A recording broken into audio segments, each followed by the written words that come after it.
नमस्कार दोस्तों, स्वागत है आपका आईटीआई एग्जाम सॉल्यूशंस में। दोस्तों हम इसरो यूआरएससी इलेक्ट्रिकल के प्रीवियस ईयर क्वेश्चन पेपर को सॉल्व कर रहे थे। तो बेसिकली आज का पेपर इसरो वीएसएससी का है, लेकिन क्वेश्चन लेवल, एग्जामिनेशन पैटर्न सब कुछ इसरो यूआरएससी से मिलता है। तो हमारे पास ऑलमोस्ट 7 से 8 प्रीवियस ईयर क्वेश्चन पेपर हो जाएंगे, जिसमें कुछ वीएसएससी के क्वेश्चन पेपर्स हैं, कुछ एनआरएससी के क्वेश्चन पेपर्स हैं। तो इससे आपकी बहुत अच्छी प्रिपरेशन हो जाएगी। तो चलिए दोस्तों क्वेश्चन सॉल्व करना स्टार्ट करते हैं। क्वेश्चन नंबर 1 है, चित्र प्रति का प्रतिनिधित्व करता है। Figure represent the symbol of A buzzer, B bell, C microphone and D dipole antenna. दोस्तों आपको कुछ इलेक्ट्रिकल सिंबल को याद करने की जरूरत है। इस पीडीएफ में आपको कुछ इलेक्ट्रिकल सिंबल मिल जाएंगे, जैसे फ्यूज का इलेक्ट्रिकल सिंबल, इलेक्ट्रिक बेल का electrical symbol, buzzer, heater, signal lamp, motor and then microphone और डाइपोल एंटीना। तो अगर आप क्वेश्चन में देखेंगे, ये वाला फिगर इलेक्ट्रिक बेल को रिप्रेजेंट कर रहा है, बजर का सिंबल ऐसा होता है और माइक्रोफोन और डाइपोल एंटीने का फिगर यहाँ पे गिवन है। तो आप इन सबको चेकआउट कर लेना। सो दोस्तों इसका राइट आंसर होगा ऑप्शन नंबर बी,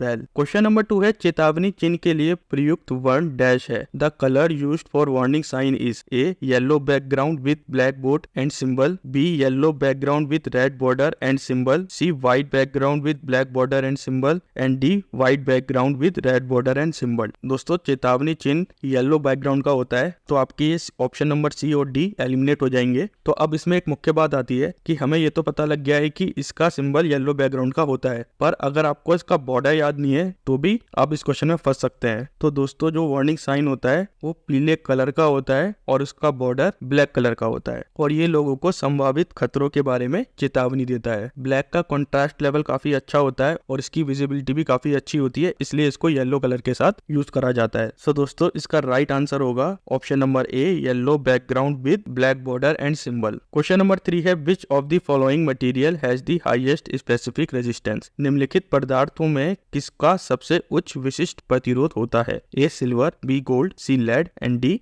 स्टील। दोस्तों स्पेसिफिक रेजिस्टेंस को हम मेजर करते हैं ओम मीटर में, और ये भी मटेरियल की रेजिस्टिविटी को दर्शाता है पर यूनिट लेंथ के अकॉर्डिंग। और दोस्तों स्पेसिफिक रेजिस्टेंस की मदद से हम ये पता लगा सकते हैं कि कोई भी मटेरियल कितनी अच्छी तरीके से इलेक्ट्रिक करंट को अपोज कर रहा है। जितना ज्यादा स्पेसिफिक रेजिस्टेंस होगा उतना ही अच्छा ये रेजिस्टेंस ऑफर करेगा। तो हमें अभी क्वेश्चन के अकॉर्डिंग सबसे ज्यादा स्पेसिफिक रेजिस्टेंस किसका होता है, वो दोस्तों स्टील का होता है। सबसे कम सिल्वर का होता है, उसके बाद गोल्ड का होता है, देन लेड का होता है। सो दोस्तों इसका राइट आंसर होगा option number D, steel. Question number 4 है, बी वर्ग विद्युत रोधन में निम्नलिखित पदार्थों में कौन आता है। Which of the following material belong to class B insulation. A paper board, B silk, C cotton and D none of this. दोस्तों अधिकतर 4 से 5 क्लासेस होती है इंसुलेशन लेवल की। तो क्लास ए में ऑर्गेनिक मटेरियल आते हैं जैसे कॉटन, सिल्क एंड पेपर। ये क्या है, सारे इंसुलेटिंग मटेरियल हैं, और इनका मैक्सिमम टेम्परेचर रेंज होती है 105 degree Celsius. Maximum temperature range बहुत ज्यादा इंपॉर्टेंट होती है क्लासेस को डिफाइन करने में, और इसके ऊपर कई सारे क्वेश्चंस बन के भी आते हैं। तो इन रेंजेस को आपको याद करना होगा। क्लास बी में इनऑर्गेनिक मटेरियल आते हैं जैसे माइका, ग्लास फाइबर, एस्बेस्टोस, और इनका जो मैक्सिमम ऑपरेटिंग टेम्परेचर होता है वो 130 डिग्री सेल्सियस होता है। क्लास ई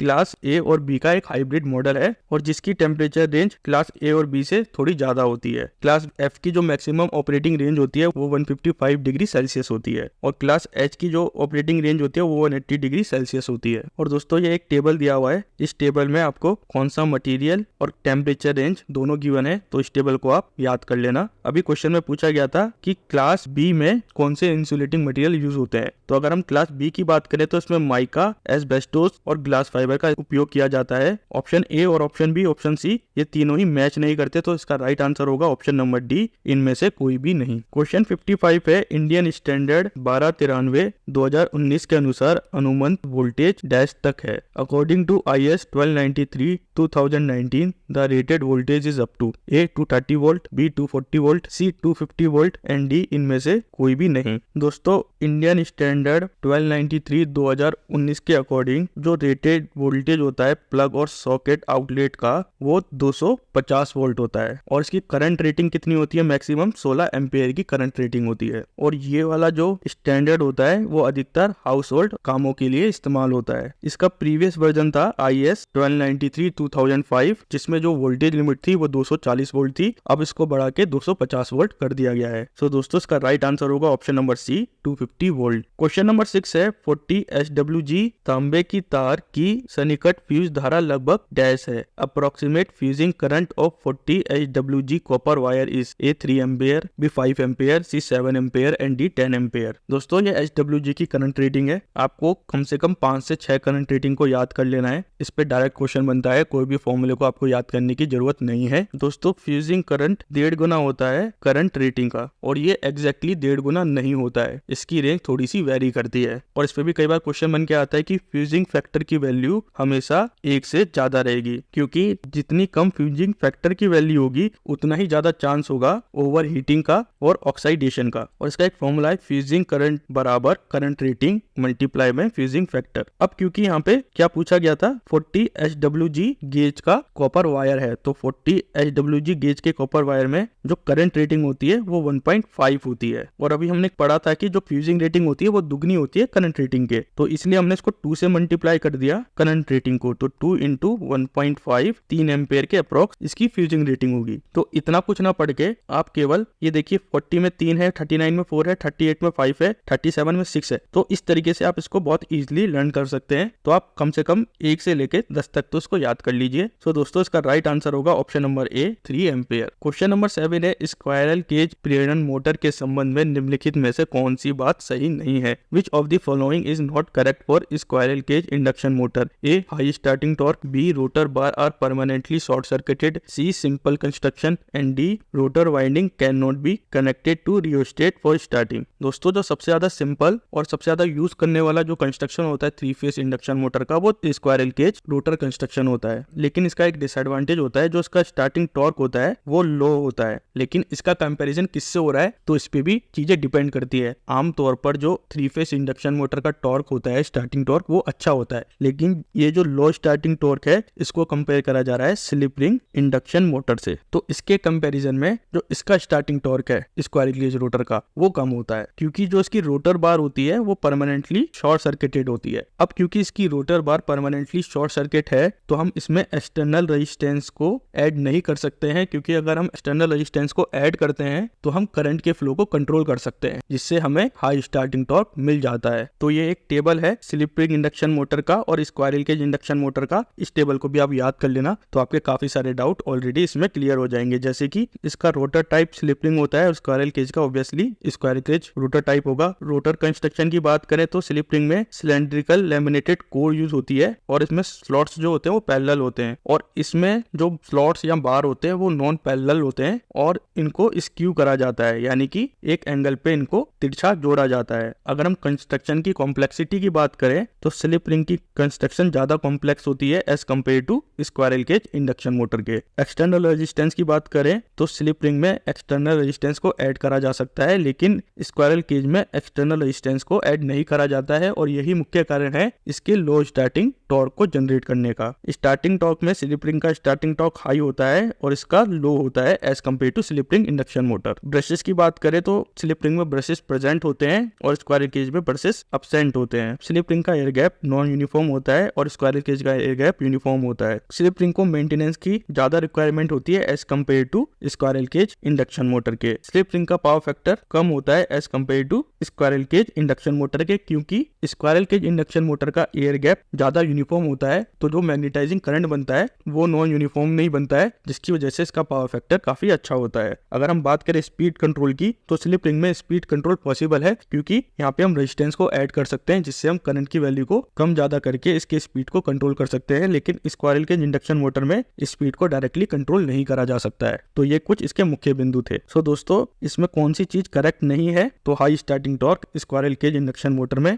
नहीं होती है। सो ऑप्शन नंबर ए इसका राइट ऑप्शन होगा। क्वेश्चन नंबर 8 है H वर्ग विद्युत रोधन का अधिकतम सुरक्षित तापमान कितना है। What is the maximum safe temperature of class H insulation. A 105 degree, B 130 degree, C 155 degree and D 180 degree. दोस्तों इंसुलेशन क्लास क्या दर्शाती है, ये वो मैक्सिमम सेफ टेम्परेचर दर्शाती है जिसपे कोई भी इंसुलेशन काम कर सकता है, यानी कि हर एक इंसुलेशन क्लास की एक कट ऑफ रेंज होती है। अगर उस कट ऑफ रेंज से टेम्परेचर इंक्रीज होगा तो इंसुलेशन फेलियर हो जाएगा। तो इससे हमें क्या सुविधा मिलती है, इससे हम इलेक्ट्रिक इक्विपमेंट का सेफ एंड रिलायबल ऑपरेशन कर सकते हैं विदाउट ओवरहीटिंग। अभी हमने एक ऑलरेडी इसका क्वेश्चन करा था जिसमें क्लासेस के मटेरियल के बारे में पूछा गया था, इसमें क्लासेस के टेम्परेचर के बारे में पूछा गया है। तो अभी हमें क्लास H का टेम्परेचर यहाँ पे बताना है, लेकिन हम स्टार्टिंग करेंगे क्लास A से, जिसकी टेम्परेचर रेंज होती है 105 डिग्री, क्लास क्लास बी की टेम्परेचर रेंज होती है 130 डिग्री, क्लास ई की टेम्परेचर रेंज होती है 105 से 130 डिग्री के बीच में, क्लास एफ की टेम्परेचर रेंज 155 डिग्री होती है और क्लास एच की टेम्परेचर रेंज 180 डिग्री होती है। तो इसका राइट आंसर होगा 180 degree Celsius. Option number D इसका राइट ऑप्शन होगा। क्वेश्चन नंबर 9 है, अंत वर्षों में कुंडलन डैश में संयोजित किया जाता है। Winding on interpoles are connected in A series with field, B parallel with field, C series with armature and D parallel with armature. दोस्तों इंटरपोल होते हैं छोटे सहायक ध्रुव जिन्हें ऑक्सिलरी पोल भी कहा जाता है, जो मेन पोल के बीच में लगाए जाते हैं। जैसे कि आप इस डायग्राम में देख पा रहे होंगे, ये हमारे मेन पोल है और जिसको मैं रेड से मार्क कर रहा हूँ ये क्या है, ये इंटरपोल है। और इनका सबसे इंपॉर्टेंट काम क्या होता है इंटरपोल का, ये आर्मेचर रिएक्शन को कम करने में मदद करता है। आर्मेचर रिएक्शन क्या करता है, आर्मेचर रिएक्शन में आर्मेचर खुद का एक मैग्नेटिक फील्ड बनाता है जो मेन फील्ड को डिस्टॉर्ट करता है, जिसकी वजह से स्पार्किंग का खतरा और मोटर की एफिशिएंसी कम होने का खतरा बढ़ जाता है। तो इसी को कम करने के लिए हम यूज करते हैं इंटरपोल का। और दोस्तों इंटरपोल को कनेक्ट आर्मेचर के साथ सीरीज में करा जाता है, क्योंकि जितना करंट आर्मेचर को मिलेगा उतना ही करंट इंटरपोल को मिलेगा। तो दोनों का जो मैग्नेटिक फील्ड जनरेट होगा वो सेम जनरेट होगा, लेकिन इसमें एक पॉइंट आता है कि जो मैग्नेटिक फील्ड आर्मेचर जनरेट करेगा उसकी अपोजिट पोलैरिटी का मैग्नेटिक फील्ड इंटरपोल जनरेट करेगा। तो जिसकी वजह से इंटरपोल अपोज करता है आर्मेचर रिएक्शन को या आर्मेचर के मैग्नेटिक फील्ड को। और जैसे कि यहाँ पे लिखा भी है कि अपोजिंग पोलैरिटी, तो इंटरपोल की जो मैग्नेटिक पोलैरिटी होती है वो अपोजिट होती है मेन पोल के। तो जैसे जैसे आर्मेचर करंट इंक्रीज होता है इंटरपोल की फील्ड स्ट्रेंथ भी इंक्रीज होती है, और जो मैग्नेटिक फील्ड जनरेट होता है जो आर्मेचर रिएक्शन के मैग्नेटिक फील्ड के अपोजिट पोलैरिटी का जनरेट होता है, तो जिसकी वजह से ये मेन फील्ड को असिस्ट करता है। इंटरपोल असिस्ट मेन फील्ड, और इसी की वजह से हमें स्मूथर कम्यूटेशन और मोटर के परफॉर्मेंस में इंप्रूवमेंट मिलती है। सो दोस्तों इसका राइट आंसर होगा इंटरपोल को लगाया जाता है सीरीज में किसके साथ, आर्मेचर के साथ। So option number C series with armature इसका राइट ऑप्शन होगा। क्वेश्चन नंबर 10 है, डीसी जनरेटर में क्रम विनिमयक डैश के लिए है। Commutator in DC generator is to A provide smoother output, B convert the induce AC into DC, C reduce sparking in the brush and D none of this. दोस्तों हमने एक DC generator की series करी थी, मैं उसको दोबारा री अपलोड कर दूंगा। उसमें मैंने कम्यूटेटर और काफी सारे क्वेश्चन डीसी जनरेटर और मोटर के करवाए थे, उससे आपके ये सारे डाउट कम्यूटेटर से रिलेटेड और इसके कंस्ट्रक्शन से रिलेटेड क्लियर हो जाएंगे। तो डीसी जनरेटर में कम्यूटेटर का एक बहुत इंपॉर्टेंट रोल होता है। कम्यूटेटर क्या करता है, ये एसी को डीसी में कन्वर्ट करता है। जब दोस्तों डीसी जनरेटर का आर्मेचर रोटेट करता है मैग्नेटिक फील्ड के अंदर, तो ये एसी वोल्टेज को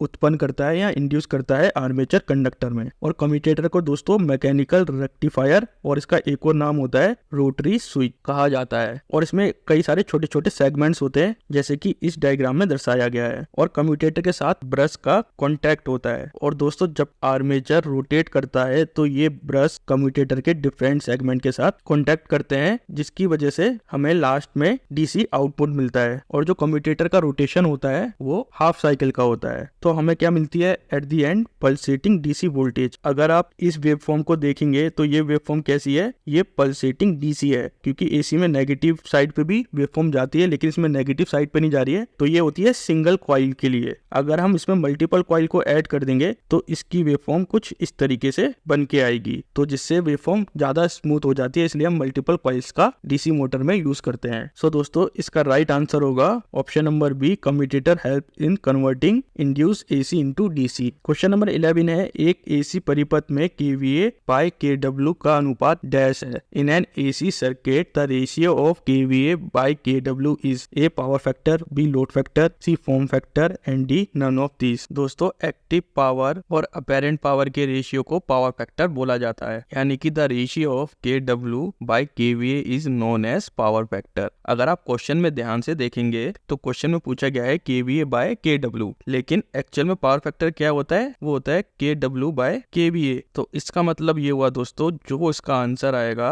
वो आएगा नन ऑफ दीज, इसमें से कोई भी नहीं। क्योंकि दोस्तों केवीए क्या दर्शाता है, यहाँ पे अपेरेंट पावर को दर्शाता है। अपेरेंट पावर क्या होती है, ये टोटल पावर डिलीवर होती है सिस्टम में, भले ही हम हम उस पावर में एक्चुअल वर्क को कर रहे हैं या नहीं कर रहे हैं। और kW क्या बताता है, ये रियल पावर बताता है, यानी कि एक्टिव पावर जो एक्चुअली में एक सिस्टम में कंज्यूम होती है। तो जितनी ज्यादा हम रियल पावर को कंज्यूम करेंगे उतना ही बेहतर पावर फैक्टर होगा। तो इसका मतलब ये भी होता है कि जितनी ज्यादा हम रियल पावर कंज्यूम कर रहे हैं उतनी ही कम रिएक्टिव पावर होगी। और प्योरली रेजिस्टिव सर्किट का दोस्तों पावर फैक्टर 1 होता है, और प्योरली इंडक्टिव सर्किट या प्योरली कैपेसिटिव सर्किट का जो पावर फैक्टर होता है वो 0 होता है। और पावर फैक्टर डिफाइन करता है किसी भी सिस्टम की एफिशिएंसी को। सो दोस्तों इसका राइट आंसर होगा ऑप्शन नंबर डी, इसमें से कोई भी नहीं। क्वेश्चन नंबर 12 है, एक संचायक सेल का एम्पेयर घंटा दक्षता 0.85 है। डिस्चार्ज करने के दौरान औसत टर्मिनल वोल्टेज 2.1 वोल्ट और चार्ज करने के दौरान औसत टर्मिनल वोल्टेज 2.55 वोल्ट है। वाट घंटा दक्षता क्या होगी? Ampere hour efficiency of a storage cell is 0.85, average terminal voltage during discharging is 2.1 volt and average terminal voltage during charging is 2.55 volt. What is the watt hour efficiency? A 0.65, B 0.7, C 0.75 and D 0.8। दोस्तों वाट hour efficiency क्या होती है? उसका formula होता है ampere efficiency multiply में discharging terminal voltage upon में average charging current. तो दोस्तों अगर हम देखें क्वेश्चन में, यहाँ पे एम्पेयर आर एफिशिएंसी कितनी है, वो 0.85 है, और डिस्चार्जिंग टर्मिनल वोल्टेज कितना है, वो 2.1 वोल्ट है, और चार्जिंग वोल्टेज कितना है, वो 2.55 वोल्ट है। तो इसको आप सॉल्व करेंगे तो आएगा दोस्तों 0.7। सो दोस्तों इसका राइट आंसर होगा option number B 0.7। Question number 13 है, निम्नलिखित में से किस धातु दृष्टिकारी के नाम से जाना जाता है? Which of the following is known as metal rectifier? A silicon diode, B copper oxide diode, C gas tube diode and D none of this. दोस्तों कॉपर ऑक्साइड रेक्टिफायर को मेटल रेक्टिफायर के नाम से भी जाना जाता है। दोस्तों गैस ट्यूब रेक्टिफायर में हम आयोनाइज गैस का इस्तेमाल करते हैं to convert AC into DC. Silicon rectifier में हम सेमीकंडक्टर मटेरियल का यूज करते हैं एसी को डीसी में कन्वर्ट करने के लिए, और ये सबसे ज्यादा कॉमन टाइप का रेक्टिफायर है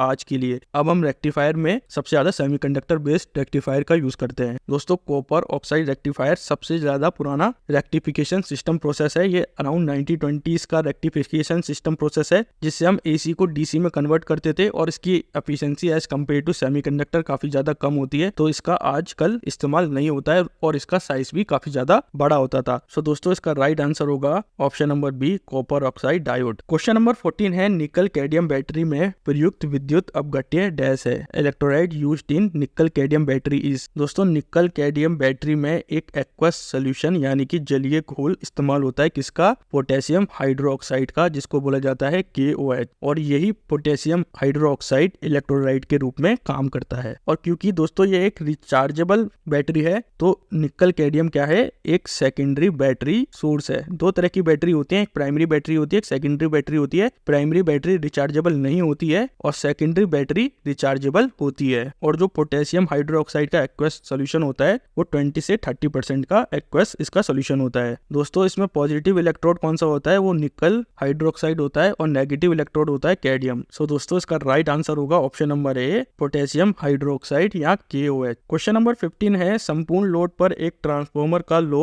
हानि 400 वॉट है, अर्ध लोड पर लो हानि कितनी होगी? A transformer has 400 watt as iron loss at full load, what is the iron loss at half load? A 50 watt, B 100 watt, C 200 watt and D 400 watt. दोस्तों आयरन लॉस को core losses भी बोला जाता है, और ये constant loss होते हैं, यानी कि ये लोड पर निर्भर नहीं करते हैं। और ये कब जनरेट होते हैं? जब ट्रांसफार्मर कोर मैग्नेटाइज होती है या डीमैग्नेटाइज होती है। और इसमें दो तरीके के मुख्य लॉस होते हैं, एक हिस्टैरिसीस लॉस होता है और एक एडी करंट लॉस होता है। और हिस्टैरिसीस लॉस को आप मैग्नेटिक फील्ड लॉस भी बोल सकते हैं, क्योंकि इसमें जो एनर्जी लॉस होती है वो अप्लाइड वोल्टेज और मैग्नेटिक फील्ड के बीच में जो नॉन लीनियर रिलेशन बनता है उसकी वजह से हिस्टैरिसीस लॉसेस होते हैं। और एडी करंट लॉसेस किसकी वजह से होते हैं? जब ट्रांसफार्मर में करंट इंड्यूस होता है और जब lamination core excessive heat generate करती है उसकी वजह से एडी करंट लॉस उत्पन्न होते हैं। और कॉपर लॉस होते हैं दोस्तों I2R लॉस, और ये लोड के साथ चेंज होते रहते हैं। और कॉपर लॉस होते हैं ट्रांसफार्मर की वाइंडिंग में।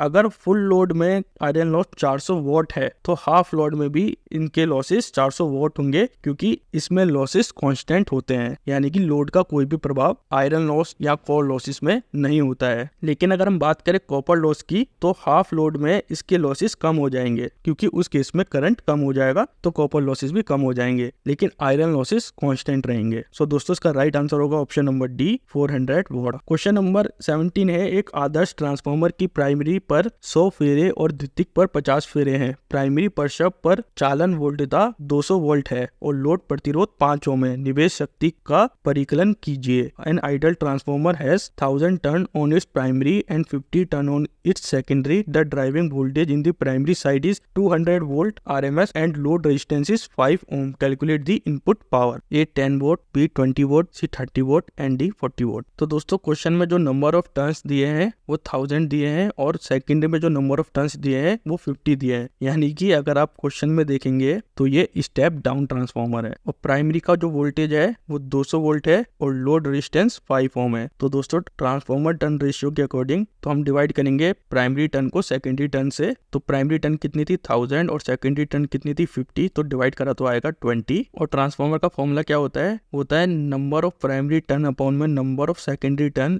Equals to primary voltage upon में सेकेंडरी वोल्टेज। ये ट्रांसफार्मर का फॉर्मूला होता है। तो दोस्तों सेकेंडरी वोल्टेज कितनी निकल के आ जाएगी, अगर हम यहाँ से सेकेंडरी वोल्टेज को कैलकुलेट करें तो ये निकल के आएगा VS equal to VP into NS upon में NP। तो NP अपॉन में NS हम 20 निकाल चुके हैं, तो NS अपॉन में NP इसका अपोजिट हो जाएगा 1/20 हो जाएगा। तो VS कितना निकल जाएगा यहाँ से, प्राइमरी वोल्टेज कितना है 200 वोल्ट है तो 200 अपॉन में 20 यानी कि 10 वोल्ट VS निकल जाएगा। मैं सॉल्व भी कर देता हूँ इसको। तो VP कितना है यहाँ पे 200 वोल्ट है और NP अपॉन में NS ये कितना निकला था 20 निकला था। और अगर हम इक्वेशन देखें तो इसमें दिया गया है NS अपॉन में NP, तो ये हो जाएगा 1/20। तो इसी को हम लिख देते हैं 1/20। तो सेकेंडरी वोल्टेज निकल के आएगा दोस्तों 10 वोल्ट। अब पावर डिलीवर्ड क्या होती है, कई सारे फॉर्मूले होते हैं और यहाँ पे हमें रेजिस्टेंस और वोल्टेज गिवन है, तो पावर डिलीवर्ड हो जाएगी V² अपॉन में R। हमें सेकेंडरी की पावर डिलीवर निकालनी थी एक्चुअली में, तो सेकेंडरी की हम पावर डिलीवर निकालेंगे तो V² में कितना आ जाएगा 10 × 10, क्योंकि सेकेंडरी वोल्टेज है 100 और रेजिस्टेंस कितना है यहाँ पे 5 ओम का रेजिस्टेंस गिवन है। तो 5 2 जा 10 और 10 × 2 20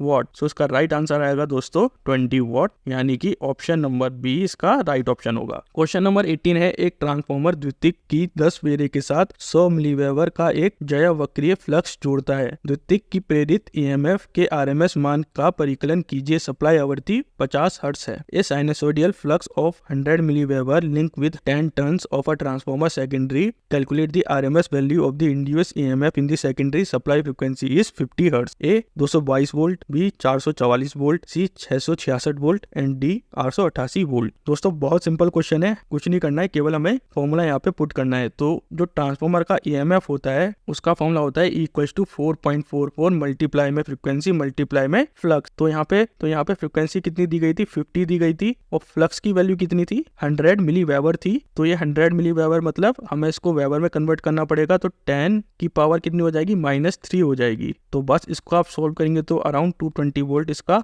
आंसर आएगा। सो दोस्तों इसका राइट आंसर होगा ऑप्शन नंबर ए 222 वोल्ट। क्वेश्चन नंबर 19 है, एक स्वास्थ्य में सिलिका जेल की नमी की मात्रा संतृप्त हो जाती है तो उसका वर्ण डैश में परिवर्तित हो जाता है। When moisture content of silica gel in a breather gets saturated, its color changes from A pink to blue, B blue to pink, C yellow to blue and D blue to yellow। दोस्तों silica gel एक अवशोषक होता है जो नमी को absorb कर सके, और ये नमी को कहाँ से ऑब्जर्व करता है, ये ट्रांसफार्मर से नमी को एब्जॉर्ब करता है, जिससे कि ट्रांसफार्मर ऑयल में जो मॉइस्चर एंटर कर सकता है ये उस मॉइस्चर को ट्रांसफार्मर में जाने से बचाता है। और सिलिका जेल में दोस्तों कोबाल्ट क्लोराइड नाम का तत्व होता है, और जब दोस्तों सिलिका जेल बिल्कुल ड्राई कंडीशन में होता है तो उसका कलर होता है ब्लू, और जब सिलिका जेल मॉइस्चर को एब्जॉर्ब करना शुरू कर देता है तो उसका कलर पिंक में चेंज होने लग जाता है। जब सिलिका जेल पूरी तरीके से ब्लू से पिंक हो जाए तो उससे हमें पता लग जाता है कि अब सिलिका जेल सैचुरेट हो चुका है। इसका मतलब अब सिलिका जेल और ज्यादा नमी को एब्जॉर्ब नहीं कर सकता है और हमें सिलिका जेल को हीट करने की या उसको रिप्लेस करने की जरूरत है। सो दोस्तों इसका राइट आंसर होगा option number B blue to pink. Question number 20 है, दिए गए लोड पर चालित एक तुल्यकाली मोटर में उत्तेजन में विचलन डैश को